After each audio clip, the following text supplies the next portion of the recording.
Chowder was a weird show. It was a surreal program about a chef's apprentice where everybody's named after food that has managed to burrow a hole into my brain for all eternity.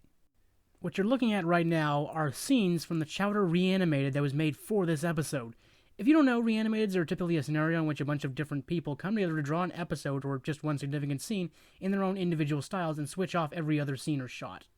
They're a great way for lesser-known animators to get noticed, as they tend to go viral quite quickly. I'm bringing it up right now because, quite frankly, on a visual level, it's pretty much equivalent to the actual show. I mean, the show already had moments like this. We're out of money! Do you know what this means, man? No money means no animation! What are we gonna do? Rather. No, we are not going home.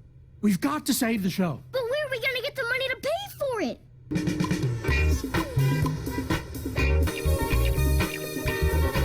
I think we made enough to get the animation back.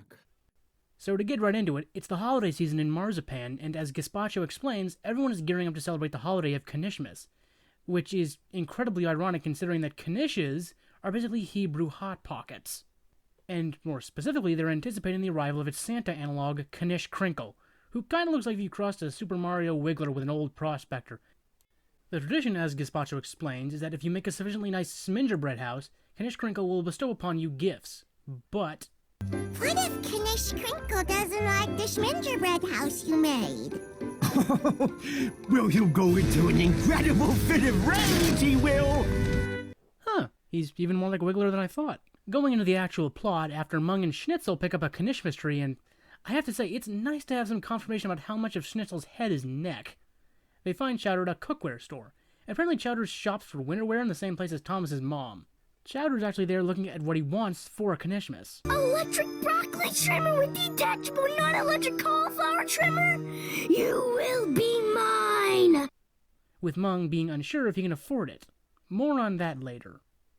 Following that, Chowder and Mung go over to Gazpacho's stand where he's dressed up as Knish Crinkle, like this world's equivalent to a mall Santa. And thanks to Gazpacho, who Chowder thought was the real version, Chowder now thinks he's getting the trimmers for Knishmas.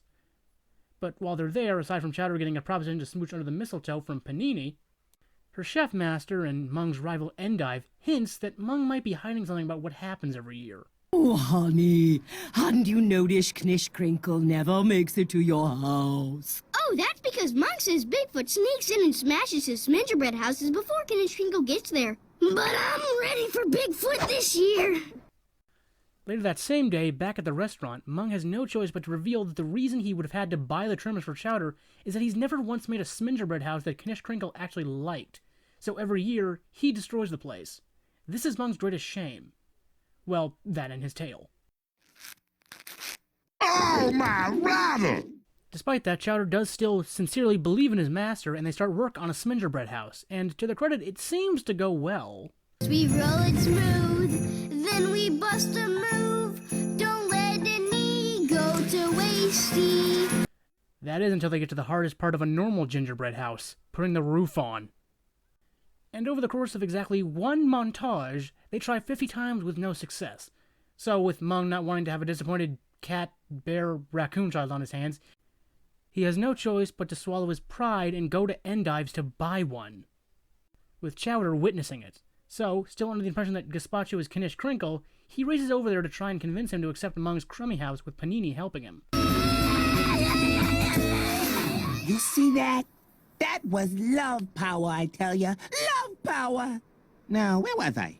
Oh yeah, give me your wallet and no one gets hurt! And Chowder outpours such a display of affection for Mung, Gazpacho basically suffers an attack of conscience, leaving him his suit behind, giving Chowder an idea. We can use Knish Crinkle's lifeless skin sack as a costume and pretend we're him! Sort of. That night, after enlisting Gorgonzola, a mutual frenemy of theirs, to serve as the third set of legs, they break into the kitchen by way of the fireplace. The plan is simple. Chowder will destroy the house that Endive made by eating it, leaving the one that Mung made.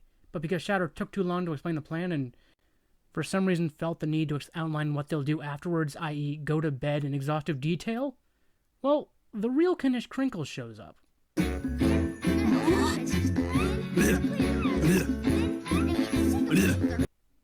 With Mung waking up amid the skirmish between the two.